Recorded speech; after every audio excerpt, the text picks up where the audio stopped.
اعوذ باللہ من الشیطان اللعین الرجیم بسم اللہ الرحمن الرحیم الحمد للہ الذی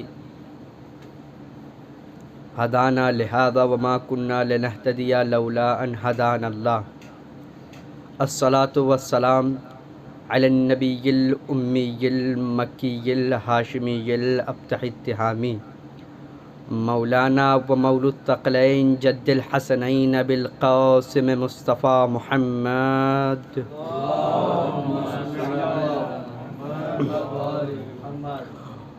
وعلی وصیہ و سحرہ و وزیرہ و خلیفتہ مولا الموالی امام المتقین علی بن ابی طالب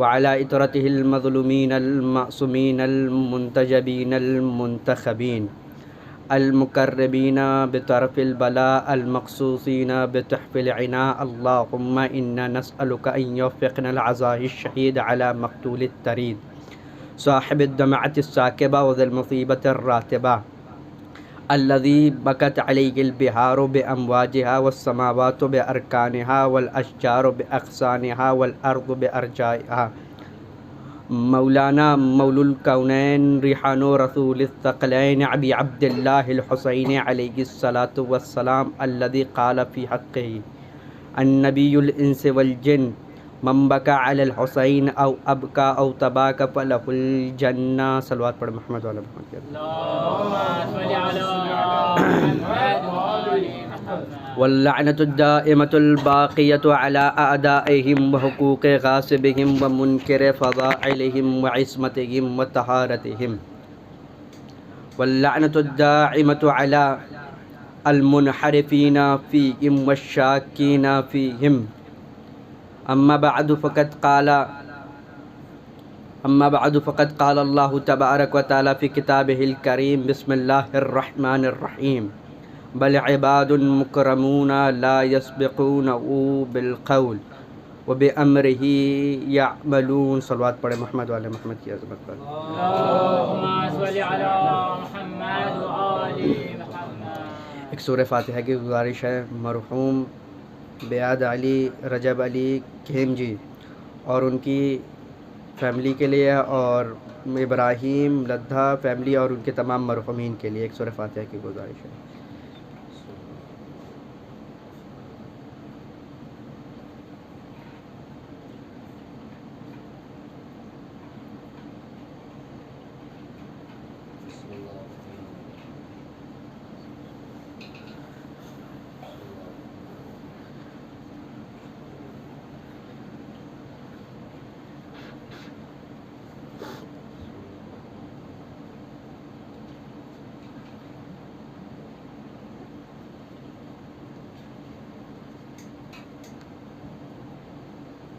صلوات پر محمد والے محمد کی عظمت پر۔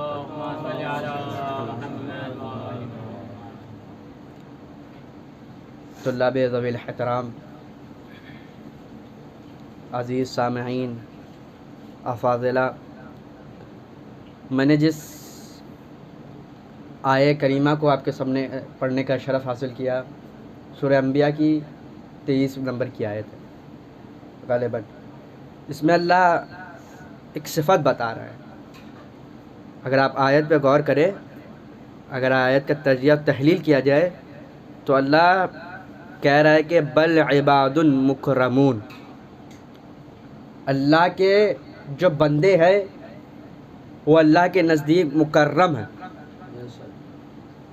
یعنی ایک اللہ نے ایک زاویہ بتا دیا، ایک نہج بتا دیا، جو اللہ کا بندہ ہوگا، اور اس میں بھی علماء نے اس کی تفسیر میں بحث کی ہے، تفسیر میں نہیں جانی کہ بندہ کسے کہتے گئے، پھر اس کا معیار کیا ہے۔ بس جملہ یہ کہہ دوں کہ بندے کی معراج یہ ہے کہ اللہ کی رضا میں راضی ہو اور اللہ اس کی رضا میں راضی ہو، یہ بندگی کی معراج ہے۔ کہ بل عباد مکرمون، اللہ کے جو بندے ہیں وہ مکرم ہیں۔ عباد ہے عبد کی جمع، عبد کہتے ہیں اللہ کی بندگی کرنے والے کو، اگر سادی زبان میں کہا جائے تو عبد کہتے ہیں اللہ کی بندگی کرنے والے کو۔ اب بحث عبد سے نہیں ہے، اصل بحث جو ہے مکرم سے ہے۔ مکرم اگر عام الفاظ میں جسے ہم عام لغت میں استعمال کیا جائے تو جسے کہ اپنی زبان میں کہا جائے، مکرم کہتے ہیں وہ بندہ جو کسی کے نزدیک لائق احترام ہو، لائق تعظیم ہو، لائق ادب ہو، اسے مکرم کہتے ہیں۔ لیکن کرم کی ایک تعریف راغب اصفہانی نے کی ہے، المفردات فی غریب القرآن میں کہتے گئے کل شیء شرف فی بابہ یوسف بالکرم، یہ انہوں نے تعریف بیان کی ہے۔ اب ایک جملہ عزیزان گرامی یہاں کہہ کر میں آگے بڑھ جاؤں گا کہ راغب اصفہانی کہتا ہے کہ ہر چیز اس کے دروازے پر آ جائے تو مشرف ہو جاتی ہے کرم سے، وہ موصوف ہو جاتی ہے کرم سے، یوسف بالکرم، وہ کرم سے موصوف کی جاتی ہے، یعنی عباد مکرم وہ ہے۔ اب جملے کو اپنے الفاظ میں اگر ڈھال کے کہوں، اللہ کے مکرم بندے وہ ہے کہ جس کے در پہ آنے کے بعد ہر کوئی مکرم ہو جاتا ہے، ہر کوئی مکرم اور مشرف ہو جاتا ہے، چاہے وہ مشرف عقیدے سے ہو، چاہے وہ مشرف مال سے ہو، چاہے وہ مشرف ایمان سے ہو، ہر چیز سے مشرف ہو جاتا ہے۔ آنے والا تاریخ نے لکھا، اور اس روایت کو علامہ رجب برسی نے مشارق الانوار الیقین میں لکھا، اور آیت اللہ احمد مستنبط نے مدینۃ المعاجز میں لکھا، آیت اللہ ہاشم بحرانی نے مدینۃ المعاجز میں لکھا۔ وہ کہتے گئے کہ مولا کائنات کے خاص صحابی عمار ابن یاسر ایک دن مولا کے پاس آئے، خود روایت عمار ابن یاسر سے ہے کہ مولا کے پاس آئے، مولا کے پاس دیکھیے میں معنی بتا رہا ہوں کہ مشرف کیسے ہوا جاتا ہے عباد مکرمین کے در پر آ کر، چاہے وہ ایمان سے مشرف ہو، اور اس روایت میں خود دو زاویے پائے جاتے ہیں، ایک خود ایمان سے بھی مشرف ہوئے، دوسرا یقین اور مال میں بھی اضافہ، بل عباد مکرمون، وہ بندے جو مکرم ہیں،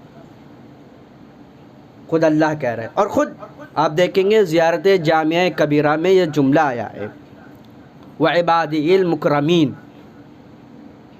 اللہ کے مکرمین بندے، اور یہی آیت کو زیارت جامعہ کبیرہ میں امام علیہ الصلوۃ والسلام نے کوٹ کیا کہ بل عباد المکرمون، وہ بندے جو اللہ کے مکرم بندے ہیں، جن کو اللہ کے یہاں تکریم حاصل ہے۔ آنے والا عمار ابن یاسر ہے، مولا کے در پہ آیا، آنے کے بعد مولا سے کہا کہ مولا مجھے پریشانی ہے، مولا میرے نزدیک حاجت ہے، مولا میں بہت پریشان ہوں۔ مولا نے بڑھ کر عمار سے کہا یا عمار ما بک، تجھے کیا تکلیف ہے، تجھے کیا حاجت ہے، مجھ سے بیان کر۔ کا مولا بہت پریشان ہوں، قرض ہو چکا ہے، میرے پاس اتنا قرض ہو چکا ہے کہ میں قرض کو ادا نہیں کر سکتا۔ علی نے عمار کے چہرے کی طرف دیکھا، دیکھنے کے بعد عمار سے بڑھ کے کہا یا عمار، یہ زمین پہ رکھا ہوا پتھر دیکھ رہے ہو، اسے اٹھاؤ، فقض دینک، اپنے قرض کو اس پتھر سے ادا کرو۔ عمار پریشان۔ اب دیکھیے بڑی عجیب روایت ہے، خود عمار پریشان، کہنے لگے مولا یہ پتھر ہے، اس پتھر سے میں کیسے اپنے قرض کو ادا کروں؟ کہ عمار اب بھی نہیں سمجھے، کہ نہیں مولا تھوڑی سی اور تفصیل بتائیے۔ کہ عمار اس پتھر کو اٹھاؤ اور میرا نام لو یا علی کہو، یہ پتھر سے سونے میں تبدیل ہو جائے گا۔ عمار نے کہا مولا اتنی طاقت؟ کہ عمار ایک بار نام لے کے دیکھو۔ عمار نے جیسے ہی کہا یا علی، وہ پتھر سے سونے میں تبدیل ہو گیا۔ اب پھر روایت آگے بڑھی، روایت نے کہا کہ عمار نے پھر مولا سے سوال کیا، ایک سوال کہ مولا یہ پتھر تو لے لیا، سونا تو بنا لیا، اب کیا کروں، اس کو توڑوں کیسے؟ کہا عمار پھر علی کا نام لو۔ اب مولا نے یہاں اپنی فضیلت بھی بتائی ہے، اور مولا نے بتایا دیکھو اللہ کے عباد مکرم وہ نہیں ہوتے کہ جو صرف بشریت کی مدد کرے، صرف بندوں کی مدد کرے، صرف اللہ کے عباد کی مدد کرے، بلکہ وہ بھی ہوتے ہیں جو انبیاء کی بھی مدد کرتے گئے۔ کہا عمار علی کا نام لو اس طریقے سے جس طریقے سے داؤد نے علی کا نام لیا تھا اور ان کے لیے لوہا موم ہو گیا تھا۔ اے عمار علی کے نام میں وہ تاثیر ہے کہ داؤد کے لیے لوہا موم ہو جاتا ہے۔ ایک صلوات پڑھے گی محمد والے محمد کی عظمت۔ اور پھر عزیزان گرامی آیت کی طرف غور کریں گے تو آیت خود کہتی ہے بل عباد مکرمون لا یسبقونہ بالقول وبامرہ یعملون۔ اللہ کے مخصوص بندے وہ ہیں کہ جو اس کے قول سے سبقت نہیں کرتے اور اس کے امر کے منتظر رہتے ہیں، عمل کرنے میں اس کے امر کے منتظر رہتے ہیں، اور وہ امر کرے تو یہ عمل کرے، وہ حکم کرے تو یہ عمل کرے، وہ تحکیم کرے تو یہ عمل کرے، یعنی اس کے امر کا انتظار کرتے ہیں۔ اب اس آیت میں آغا میلانی کہتے ہیں اس آیت میں ائمہ کی 4 فضیلتیں پائی جاتی ہیں۔ پہلی فضیلت یہی کہ کرم، دوسری فضیلت ائمہ کا علم، تیسری فضیلت عمل ائمہ، اور چوتھی فضیلت شفاعت ائمہ۔ یہ اس مختصر سی آیت میں اللہ نے 4 عنوان اپنے عباد مکرم کے لیے بیان کر دیے۔ 4 عنوان یعنی 4 فضائل اس میں پائے جاتے ہیں۔ آگے بڑھ کے ایک جملہ کہتے گئے کہ ہم عارفون عاملون، یہ وہ لوگ ہیں کہ جو اللہ کے حکم کو بھی جانتے ہیں اور اس کے حکم کے عامل ہوا کرتے ہیں، یعنی اس کے امر کا انتظار کرتے ہیں۔ اب جو پہلی چیز جو بیان کرتی، اب دوسری چیز جو ہے وہ یہ ہے کہ یہ اس کے علم کے مطابق چلتے ہیں، یعنی ان کا علم اللہ کے علم سے متمسک ہے، ان کا علم اللہ کے امر کا انتظار ہے، یعنی جب اللہ امر کرتا ہے تو یہ اپنے علم سے باتیں بتاتے ہیں۔ اب پھر یہی چیز دیکھ لینا، آسان سی مثال ہے، مفسرین نے جب نزول قرآن کے بارے میں بات کی ہے، بحث کی ہے، جب یہ مکالمہ چھڑا ہے تو کہتے گئے کہ آیتیں 2 طریقے سے نازل ہوئی ہیں، ایک دفعی ہے ایک تدریجی ہے۔ اب کہہ رہے کہ دفعی اللہ نے ایک ساتھ اپنے نبی پہ قرآن کی آیتیں نازل کر دی، دوسرا تدریجی، دفعی تو سمجھ میں آ گیا ایک ساتھ اللہ نے بھیج دی، بیان کر دی، تو پھر تدریجی نازل کرنے کا کیا تک بنتا؟ پھر کیوں تدریجی بیان کی؟ کہ تدریجی اس لیے بیان کی کہ جب اللہ حکم دیتا کہ نبی اس آیت کو بیان کرو تو نبی اس آیت کو بیان کرو، نبی اس حکم کو بیان کرو تو نبی اس حکم کو بیان کرتے۔ تو اسی طریقے سے ائمہ بھی اللہ کے امر کا انتظار کرتے ہیں، ان کا علم اللہ کے علم سے متمسک ہے، جب اللہ حکم کرتا ہے تو پھر یہ بھیجتے چلے جاتے ہیں۔ کہا آنے والا سائل ہے، ایک جماعت تیار ہوئی، کہا کہ آج خوارج کی جماعت، کہا علی سے آج ایسے سوالات کریں گے کہ علی پریشان ہو جائے، ہم جیسا اور آپ جیسا ہوتا تو شاید پریشان ہو سکتا۔ کہا کہ ایک ہی سوال کریں گے، دیکھیں علی تو کہتے ہیں کہ میں وہ ہوں کہ جو زمین سے زیادہ آسمان کے راستوں کو جانتا ہوں، میں وہ ہوں جو صاحب علم لدنی ہوں، میرے پاس ہر ایک چیز کا علم ہے۔ کہ آج دیکھتے ہیں کہ علی ایک سوال کا کتنا جواب دیتے ہیں۔ ایک ہوتا ہے نا ایک چیز کہ جتنا بڑا عالم ہوتا ہے اس سے زیادہ تشریح کی توقع ہوتی ہے، کہ مطلب بڑا استاد ہے تو زیادہ تشریح کرے گا، اسی طریقے سے ان کے ذہن میں ہم جیسی فکر آ گئی کہ علی کو اپنے جیسا سمجھ بیٹھے۔ اب کہا کہ ایک ہی سوال ہے، علی سے جا کے پوچھیں گے کہ علم افضل ہے یا مال؟ اور روایت نے لکھا، آنے والا سوال کرتا ہے یا علی العلم افضل ام المال، اے علی علم افضل ہے یا مال؟ تو علی نے کہا ان العلم افضل من المال، علم افضل ہے مال سے۔ سوال کرنے والا کہنے لگا یا علی بے ای دلیل، کس دلیل پہ تم نے کہہ دیا کہ علم مال سے افضل ہے؟ کہا کہ العلم میراث الانبیاء والمال میراث فرعون وقارون وحامان، علم انبیاء کی میراث ہے اور مال حامان اور فرعون کی میراث ہے۔ دوسرا آنے والا کہ یا علی العلم افضل ام المال، اے علی علم افضل ہے یا مال؟ کہا کہ ان العلم افضل من المال، علم افضل ہے مال سے۔ بے ای دلیل یا علی، اے علی کس دلیل کے بنا پہ آپ کہہ رہے ہیں؟ کہا ان المال لصاحبہ اعداء کثیرہ ولصاحب العلم اصدقاء کثیرہ، اس لیے افضل ہے کہ مال کے لیے تمام صاحب مال کے لیے دشمنوں کی افراط ہوتی ہے اور صاحب علم کے لیے دوستوں کی افراط ہوتی ہے۔ دوسرا آنے والا مولا کائنات کے محضر میں آیا کہ یا علی العلم افضل ام المال، اے علی علم افضل ہے یا مال؟ کہا العلم افضل من المال، علم افضل ہے مال سے۔ کہا بے ای دلیل، اے علی کس بنا پر؟ کہا ان العلم ان المال یحرسہ والعلم یحرسک، مال کی حفاظت تم کرو گے اور علم تمہاری حفاظت کریں گے۔ دوسرا آنے والا کہنے لگا یا علی العلم افضل ام المال، کا ان العلم افضل بے ای دلیل ان المال تصرفت فیہ ینقص والعلم تصرفت فیہ یزید، کہ اگر تم مال کو خرچہ کرو گے تو مال گھٹتا چلا جائے گا، علم کو خرچہ کرو گے تو علم بڑھتا چلے جائے گا۔ آنے والا سوال کرتا ہے یا علی، ہر سوال کا الگ الگ جواب میرا مولا بڑھ کے کہتا ہے اگر تم روز قیامت تک علی سے ایک ہی سوال کرو گے تو علی ہر الگ زاویے سے اس کا جواب دے گا، اس لیے کہ نحن خزان اللہ و تراجمت اللہ، ہم اللہ کے علم کے خزانے ہیں اور اللہ کی زبان کا ترجمہ ہے۔ ایک صلوات پڑھائے گا محمد والے محمد کی عظمت پر۔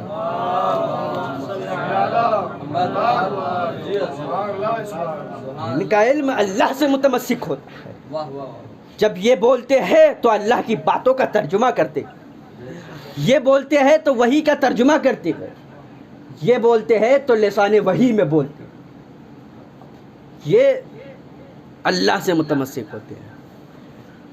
اب آیت بڑھ کے آگے کہتی ہے لا یسبقونہ بالقول وبامرہ یعملون، یہ وہ لوگ ہیں، اللہ نے پہلے صفت بیان کر دی، صفت بیان کرنے کے بعد اللہ نے بتایا دیکھو یہ وہ لوگ ہیں، صفت ہے یہ لا یسبقونہ بالقول، کہ یہ وہ لوگ ہیں کہ جو اس کے باتوں میں اس سے سبقت نہیں کرتے، اس کے امر کے مطیع ہوتے ہیں، فرما بردار ہوتے ہیں۔ پہلی چیز ہے ائمہ کا علم اللہ سے متمسک ہے۔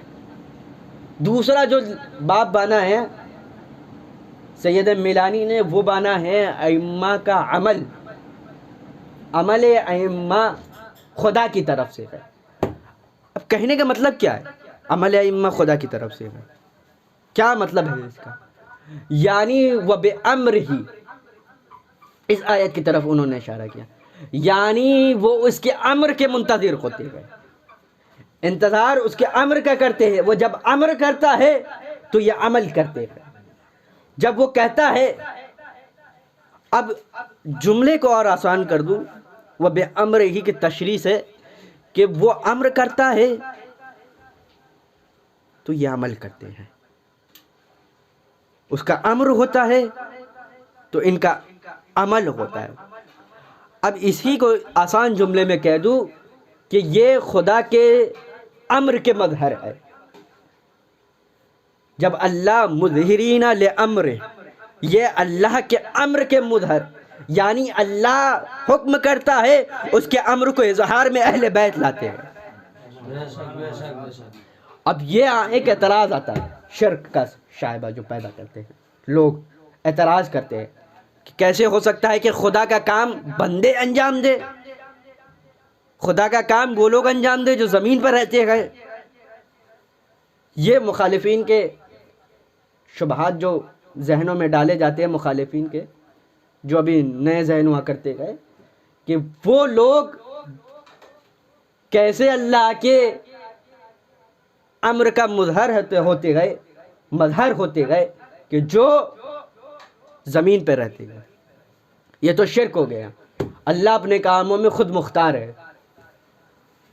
تو آپ بتائیے کہ اللہ نے قرآن میں نہیں کہا کہ موت و حیات دینے والا میں خدا، رزق تقسیم کرنے والا میں خدا، بارش برسانے والا میں خدا، تمام چیزوں پر اختیارات رکھنے والا میں خدا؟ تو ملک الموت کی کیا ضرورت ہے؟ رزق تقسیم کرنے والے فرشتے کی کیا ضرورت ہے؟ بارش پہ ملک موکل کرنے کی کیا ضرورت ہے؟ اللہ خود ہی کر سکتا ہے تو ملک الموت کو بھیج کے کیوں روح قبض کرتا ہے؟ کہ یہ اللہ کے امر کے مظہر ہے. یعنی ایک فرشتے کو اللہ نے ایک ہی اختیار دیا. اب یہاں سے جڑ جائیے گا، انشاءاللہ آپ کو لطف آئے گا. اللہ نے ایک فرشتے کو ایک ہی اختیار دیا، یعنی ملک الموت کو حکم دے دیا کہ تم روح قبض کرو گے تو ملک الموت رزق تقسیم نہیں کر سکتا. اب یہیں سے آپ جڑ جائیے گا، انشاءاللہ آپ کو لطف آئے گا. ملک الموت اگر، اور میری بات کی تائید کرتے رہیے گا، افاضلہ سے التجا ہے کہ ملک الموت کو حکم دے دیا کہ تم روح کو قبض کرو تو ملک الموت میں جرات نہیں ہے کہ کہہ دے کہ پروردگار میں رزق بھی تقسیم کروں گا. ایک فرشتوں کو پانی کی برسات کے لیے موکل کر دیا تو جرات نہیں ہے کہ دوسرا کام انجام دے. یعنی پتہ یہ چلا کہ یہ فرشتے جو گئے اللہ کے ایک ایک امر کو اختیار میں رکھتے ہیں. یعنی ملک الموت سے روح قبض کرتا ہے، رزق تقسیم کرنے والا صرف رزق تقسیم کر سکتا ہے، پانی برسانے والا صرف پانی برسا سکتا ہے، بچے پیدا کرنے والا صرف بچے پیدا کر سکتا ہے، ارحام میں بچے ڈال سکتا ہے.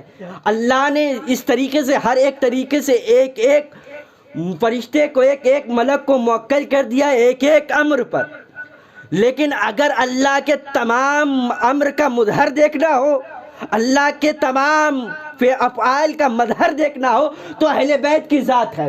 ایک وقت میں تم کو یہ مردے بھی زندہ کرتے ہوئے دکھائی دیں گے، سورج کو پلٹاتے ہوئے بھی دکھائی دیں گے، چاند کے دو ٹکڑے بھی کرتے ہوئے دکھائی دیں گے، یہ رزق بھی تقسیم کرتے ہوئے دکھائی دیں گے، یہ اللہ کے حکم سے بارش بھی برساتے ہوئے دکھائی دیں گے. آنے والا یہی دور ہے. یہی آج امام کی شہادت بھی ہے، اور پھر تاکہ ضمناً امام کا تذکرہ بھی ہو جائے باسم مسمى.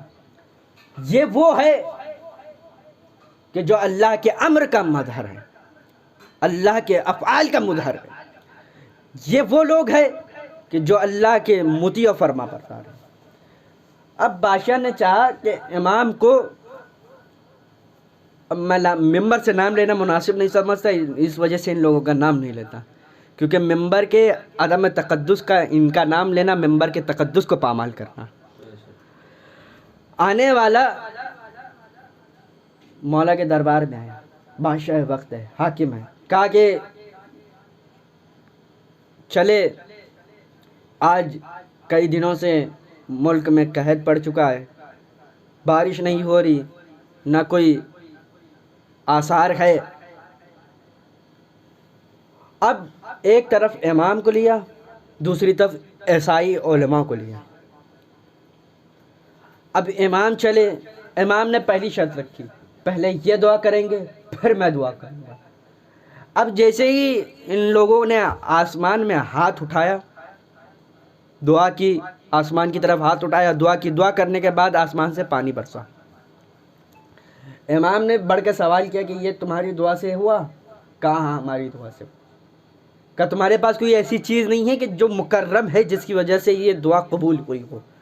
کہ نہیں، یہ تو ہماری دعا کا اثر ہے، یہ ہماری دعا کا نتیجہ ہے، یہ تو ہم اللہ کے نزدیک اس کے اچھے بندے ہیں تو اس وجہ سے ہماری دعا قبول ہو گئی. امام نے پھر کہا ایک بار اور بتا دو تاکہ تسلی ہو جائے. کہا نہیں، پھر سے یہ جملہ دہرایا. امام نے کہا اچھا یہ بتاؤ، امام نے دیکھا نہیں، امام کو کسی نے بتایا نہیں. امام نے کہا اچھا یہ بتاؤ کہ جو تم نے ہاتھ میں لپیٹ کے رکھا ہے وہ کیا ہے؟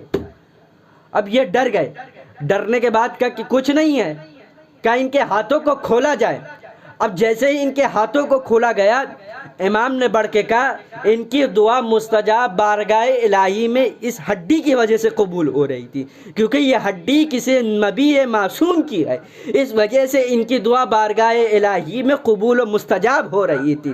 کہا اچھا یہ بات ہے، کہا ہماری دعا تو اس لیے قبول ہوئی کیونکہ ہمارے پاس کسی نبی کی ہڈی تھی، آپ اللہ کی حجت ہونے کا دعویٰ کرتے ہیں، آپ بھی دعا کر کے بتا دیں۔ اب امام نے آسمان کی طرف دیکھا، آسمان کی طرف دیکھنے کے بعد تاریخ نے لکھا امام نے چند جملات، چند فقرات زبان سے دہرائے، دہرانے کے بعد جیسے ہی امام نے دہرانے کے بعد دیکھا آسمان پہ بادلوں کا سمندر چھایا، اور سمندر چھانے کے بعد تاریخ نے لکھا ہے ایسی برسات ہوئی ہے کہ 3 روز تک وہ برسات رکی نہیں ہے۔ یہ مظہر ہے امر الہی کا۔ اگر یہ آسمان، اگر یہ بادلوں کو حکم کر دے تو وہ پانی برسانے پر آ جائے۔ ایک صلوات پڑھیں گے محمد والے محمد کے لیے۔ ان کا عمل اللہ کے عمل سے متمسک ہوتا ہے، ان کا علم اللہ کے علم سے متمسک ہوتا ہے، ان کی عصمت اللہ کے علم سے متمسک ہوتی ہے۔ یہ مکرم بندے ہیں اللہ کے۔ اب جو آخری باب، اس کے بعد انشاءاللہ ربط مصائب زحمت آپ کی تمام کر دی، یہ بانا ہے اسی آیت کی تفسیر میں وَبِأَمْرِهِ يَعْمَلُونَ، یہ اللہ کے وہ مکرم بندے ہیں کہ جو اس کے حکم کے مطابق عمل کرتے ہیں۔ کا آخری جو باب بانا ہے وہ شفاعت الائمہ کا بانا ہے، کہ اس طریقے سے کیونکہ اللہ روز قیامت انہی سے کہے گا کہ تم جس کی شفاعت کرنا چاہتے ہو اس کے شفاعت کرو، تم جس کو بخشوانا چاہتے ہو تم اس کو بخشوا دو۔ اور قرآن بھی صراحتاً کہہ رہا ہے، اور خود جب ہم حرم جاتے ہیں تو یہ جملہ بتکرار دہراتے ہیں، وَلَا يَشْفَعُونَ إِلَّا لَمَنِ ارْتَضَىٰ، کوئی شفاعت نہیں کروا سکتا۔ زیارت میں آپ پڑھتے نا آخری فقرہ، لا یشفعون الا لمن ارتضیٰ، کوئی شفاعت نہیں کروا سکتا سوائے اس کے رضاعت کے، سوائے اس چیز کے کہ وہ جس سے راضی ہو وہ شفاعت کروا دے۔ اللہ جس سے راضی ہے وہ اہل بیت کے ساتھ ہے، اور ان کے محبت کرنے والوں سے اللہ راضی ہے، اور عشاق اہل بیت سے اللہ راضی ہے۔ اور قیامت کے دن تاریخ، اور یہ خود روایت صواعق المحرقہ میں لکھی ہے کہ کہتے ہیں کہ جب تمام بندوں کے اعمال دیکھے جائیں گے ایک ایک کر تمام بندے اعمال انجام دے چکے ہوں گے، اللہ نماز دیکھ چکا ہوگا، وَبِأَمْرِهِ يَعْمَلُونَ، اس کے امر کے منتظر ہوتے اور اس کے امر کے مطابق یہ شفاعت کروائیں۔ اللہ نماز دیکھ چکا ہوگا، اللہ روزہ دیکھ چکا ہوگا، اللہ حج دیکھ چکا ہوگا، تمام نامہ اعمال مکمل۔ اب روایت جو باندھی ہے صواعق المحرقہ میں جو باب بانا ہے اس میں یہ لکھا ہے کہ جب تمام چیزیں دیکھ چکے ہوگے تو دیکھنے کے بعد اللہ فرشتوں کو حکم دے گا کہ ان کو گزارا جائے۔ اب یہ جب گزارے جائیں گے تو منادی ندا دے گا، جب یہ جنت کے تھوڑے قریب پہنچ چکے ہوں گے تو منادی ندا دے گا، انہیں روکا جائے، انہیں روکا جائے، آواز دے کے بندے اللہ سے کہیں گے اللہ اب کیا چاہیے؟ نماز دیکھ چکے، روزہ دیکھ چکا، حج دیکھ چکا، تمام اعمال دیکھ چکا، صیام و صوم دیکھ چکا، تمام چیزیں دیکھ چکا، ہر ایک چیز مکمل ہے، ہر ایک چیز اپنی جگہ اچھی ہے، احسن ہے، ہر ایک چیز اپنی جگہ قبول ہے، اب کس چیز کی ضرورت ہے؟ کہا مثال ایک دی جاتی ہے، علماء مثال دیتے ہیں کہ یہ مثال اس طریقے سے ہے کہ جب آپ امتحان گاہ میں امتحان دیتے گئے تو تمام چیزیں، سوالات صحیح ہو، تمام چیزیں صحیح ہو، تمام الفاظ صحیح ہو، پورا پرچہ تیار ہو چکا ہو، لیکن ایک چیز کا انتظار رہتا ہے، وہ ہوتی ہے استاد کی دستخط. جب تک دستخط نہ ہو وہ پرچہ قابل قبول نہیں ہے. چاہے آپ کتنا ہی بتا دے کہ میرا نمبر 100 میں 100 ہے، جب تک استاد اس کو جانچ نہ لے، اس پرچے پہ دستخط نہ کر لے، وہ قابل قبول نہیں ہے. تو منادی ندا دے گا تمہاری نمازیں بھی صحیح ہے، تمہارے تمام اعمال صحیح ہے، تمہارا حج صحیح ہے، لیکن ایک چیز باقی ہے، وہ ہے دستخط ولایت محبت علی. جب تک علی کی محبت نہیں ہوگی تمہارے پرچے پہ دستخط نہیں کی جائے گی. علی کی محبت تمام اعمال کا امضا ہے. علی کی محبت نماز و روزہ کے قبول ہونے کے لیے ایک امضا ہے. جب تک علی کی محبت نہیں ہوگی کچھ قبول نہیں ہوگا. اور یہی محبت ہے کہ انسان اس محبت میں ہر ایک چیز قربان کرنے کے لیے تیار ہے. لیکن اللہ کی محبت اہل بیت نے اس طریقے سے پیش کی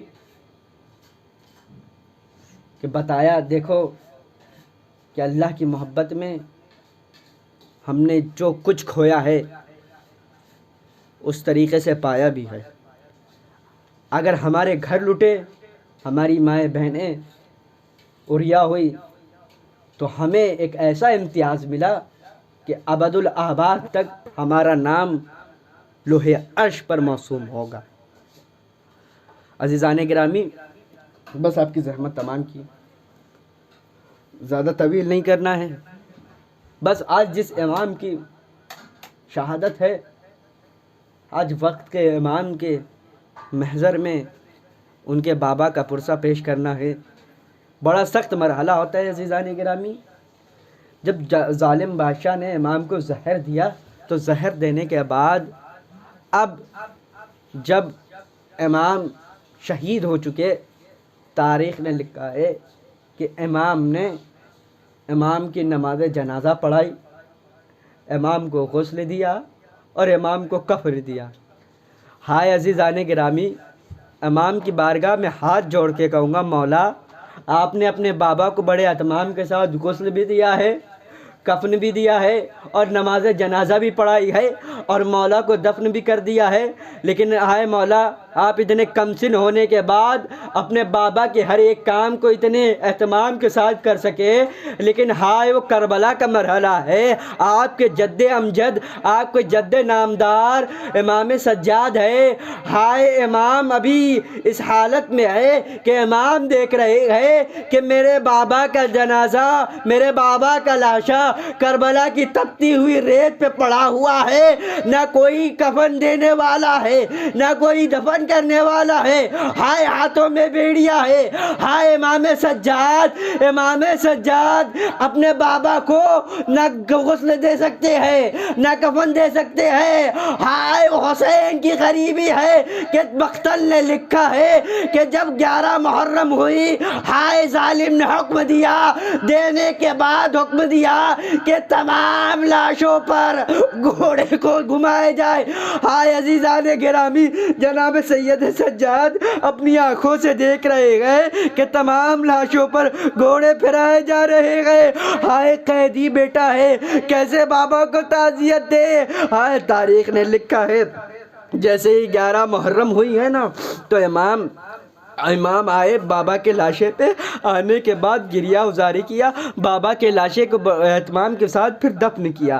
دفن کرنے کے بعد اب امام سجاد چلے گئے. عزیزان گرامی، تاریخ نے ایک مرحلہ لکھا ہے، جیسے یہ ابھی آپ نے 40 نزدیک ہی گزرا ہے، جیسے یہ جنازہ دوبارہ لوٹ کے آیا ہے نا، چند فقرات سن لیجئے گا عزیزان گرامی. جیسے ہی یہ قافلہ دوبارہ لوٹ کے آیا ہے نا تو جناب زینب نے سید سجاد سے کہا، بیٹا سجاد ذرا مجھے میرے بھائی حسین کی قبر پہ لے جانا، مجھے میرے بھائی عباس کی قبر پہ لے جانا، ہائے مجھے میرے بیٹے علی اکبر کی قبر پہ لے جانا. تاریخ نے لکھا ہے سجاد نے اپنی پھوپھی کا ہاتھ پکڑا، زینب کا ہاتھ پکڑا، ہاتھ پکڑنے کے بعد ایک ایک قبر پر لے کے گئے. لے کے جانے کے بعد کہا، اے پھوپھی اماں یہ بابا حسین کی قبر ہے، یہ بھیا علی اکبر کی قبر ہے، ہائے یہ علی اصغر کی قبر ہے.